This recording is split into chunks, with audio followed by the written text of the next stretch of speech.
Hi guys, my name's Chris Old. Welcome back to my channel. Today I'm going to be testing this bad boy, the Mavic Air.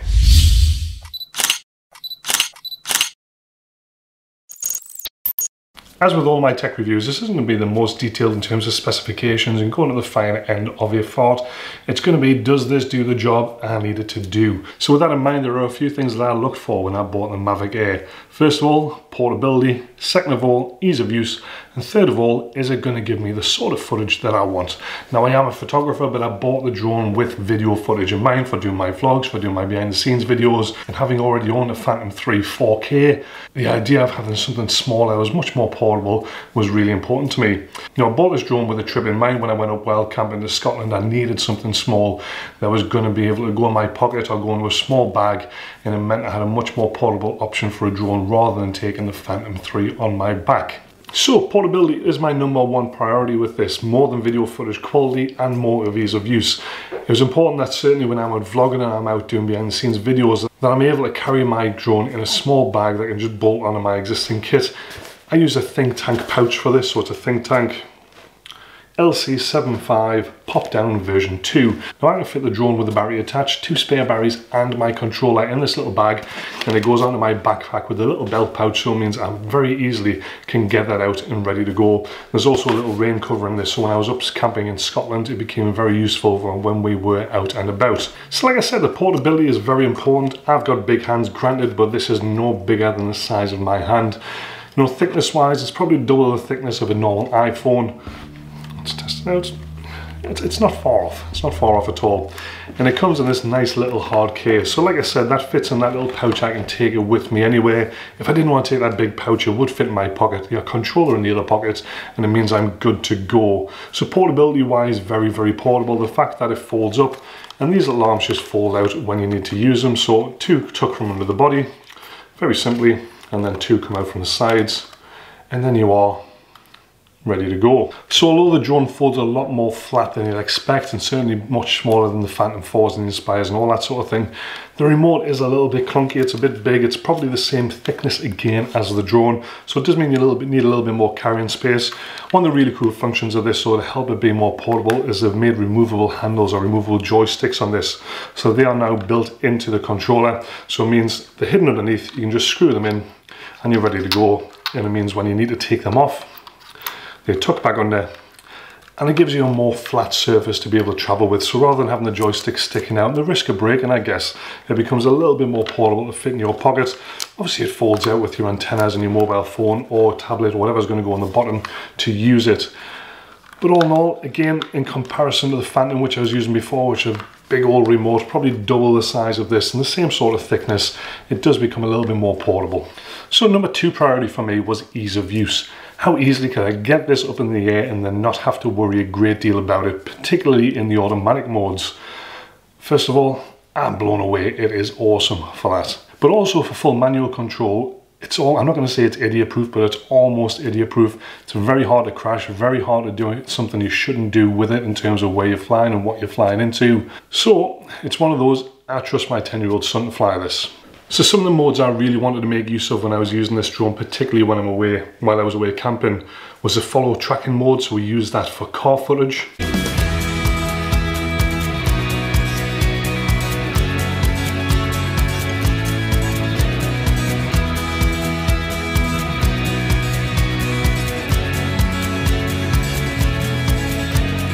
Walking through this valley, I see boulders in my way. Wandering around this place is nowhere. We used that, we were climbing Ben Nevis. I can stay. I will not surrender, there's no white flag in my hand. These trials will not render the courage in my stand. Now that I see the And we used it again for some more car footage. sweet light. Yes, the sunrise in my soul. Now some of the other modes are a little bit gimmicky. I probably wouldn't use them a great deal, like what I call the out of earth mode, where it zooms out and does a big 360 panel and makes the earth very small in the middle. It looks cool. I probably wouldn't use that in a video, but something just a little bit fun you can have a little bit of a play with.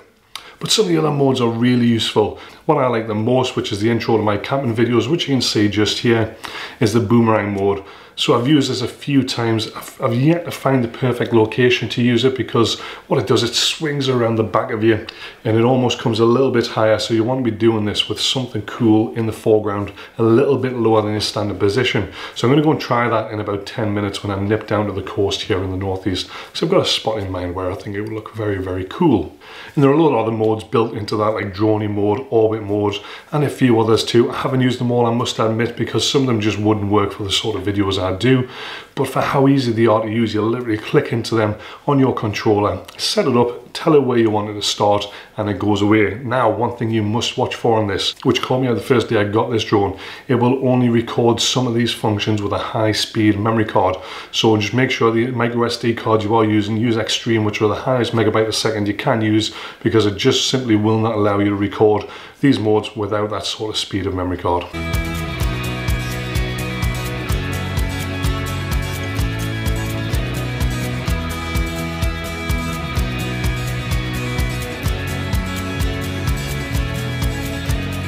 Walking through this valley, I see boulders in my way. Wandering around this place, there's nowhere I can stay. I will not surrender, there's no white flag in my hand. Strides will not render the courage in my stand. Now that So I am here on the beautiful coast in the northeast of England, so just somewhere between Sunderland and South Shields. Everything I shoot right now right here is going to be shot in fully auto mode with the video. I'm not adjusting any settings, I'm not adjusting the exposure, I'm not doing anything with it, just to show you how easy it is to use this drone and still get some fantastic imagery. So one of the things I am noticing today, which is a little bit frustrating, is when you use one of the smart modes, so whether that be the drone or the boomerang, it takes a while for that to register on the memory card, and you can't actually record anything else until it's finished and registering. So I recorded a little droney shot about a minute ago. It's still not letting me record any more footage after that now while it processes that footage. So a little frustration, especially when you see something you want to grab, and it just means you can't really get on and shoot the next bit of footage. So as you can see from the few different settings it has, using that asteroid mode where it goes right up in the sky and does a 360 panel and then reproduces that into a off the earth sort of look. Now the only downside of this, as you can see from the end of the image, is where the black lines come into the side. So hopefully a firmware update somewhere down the line will figure that out and make it a little bit better to use as a full spread. And that's probably the only reason I wouldn't use it in a video, is because you get those black bands on either sides of the image. Now apart from that, I've been out here flying for a good 15-20 minutes. I've been through one battery already, but bearing in mind I walked from the car, you get about 20-25 minutes if you're lucky in terms of battery life. And days like today when it's sort of 15-20 degrees, it's nice and warm, you don't have to worry too much. But I did have some downsides of the battery life when I was away camping, and we were in conditions sort of -1, -2, and the batteries just wouldn't fire back up again after we'd used them for about half of their battery life. So it's something to keep an eye on. I did try warming the batteries up using hand warmers and all sorts of other little different techniques that didn't quite work. So for me, that's one of the main downsides. These batteries just don't perform in the cold all that well. We've had a little bit of a fly around now, so it's time to put all that together. Cue that cinematic music.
So having used this drone in two wildly different conditions, bright sunshine today, very little wind, really perfect conditions apart from it's really bright, and then using it in the -2 in the snow when we were up in Scotland a couple of weeks ago, you can see just how good the performance is and how versatile a tool it is. Now there's a couple of little niggles I've got with it, which I'm going to go into after I stop climbing this big hill.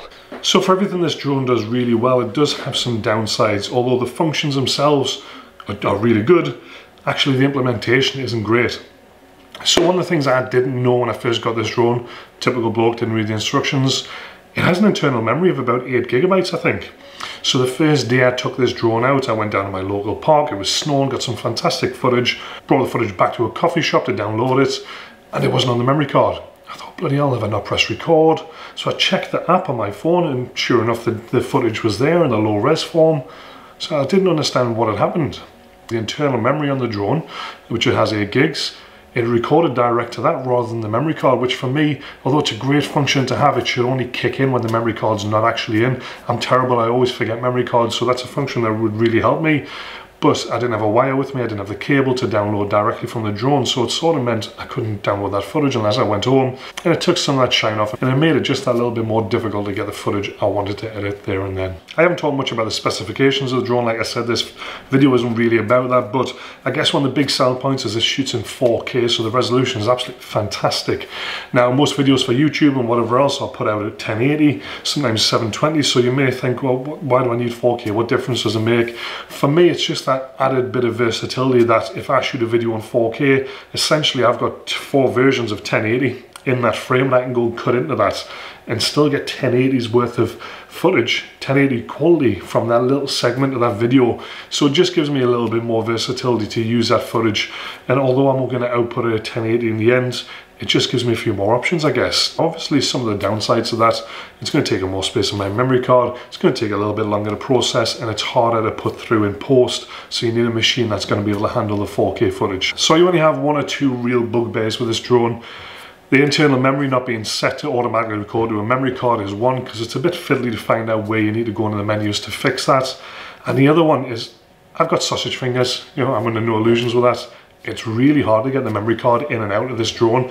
It's under a little plate at the back. You've really got to be able to push your fingers around to get it in and out. And I know this has been covered in a lot of videos I've seen, but even the memory card goes in upside down to what you'd expect it to go in. So I've seen people trying to force it in the wrong way around. So for me, it's just a little design flaw that perhaps even that little door that covers a memory card flap could be hinged in a different way in the future, just to make it that little bit easier to use. The main other downside I've got with this drone, like I said earlier on, is the battery performance. It really let me down when I was away camping, to the point where I wanted to throw it in the river. You know, I bought it specifically for that trip and not to be able to use my batteries again. And I did cover this in another video when I was talking about the drone on this trip. You'll find that here. It's really frustrating because you've got the drone, you've got the batteries there, you know you've only used half the juice in that battery, you just want to be able to get them up and fly again. But, you know, it's one of those things that I guess you live and learn with it. All in all, I've seen people complain about the battery life with drones and all that sort of stuff. For me, the battery is the battery. If you get 20 minutes flight time with it, you know you get 20 minutes flight time. If you want more, buy more batteries. You know, the 50, 60 quid or something for a replacement battery. No, I've got 3 now, which means I can get a fair decent amount of footage without the need to charge in between. So I think if you're looking at an investment point of view for the £700 or £800 you might pay for a Mavic Air, for what I do, it's a bit of fun. I'm not doing this for business. I don't use this for commercial jobs or anything like that. It's a toy I enjoy using at the end of the day. It adds something a little bit more dynamic to my videos.